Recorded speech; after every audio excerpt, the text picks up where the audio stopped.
অন্তত একটা কথা আল্লাহকে বলতে পারবো, আল্লাহ আমরা এই বাংলাদেশ থেকে, এই বাংলাদেশের মুসলমানরা এক হয়ে এই যে গাজাবাসীর পক্ষে থেকে ইসরায়েলের বিরুদ্ধে যে আমরা প্রতিবাদ করেছি, এই প্রতিবাদে হাজার ময়দানে আমাদেরকে জান্নাতে যাওয়ার আমাদের উসুলা করে দেয়।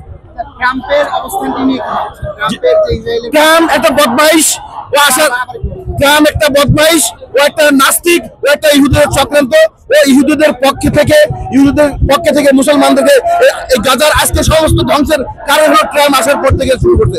ট্রাম্প মুসলমানদের চিরশত্রু। ট্রাম্প হিন্দু, এই ভারত, এই যারা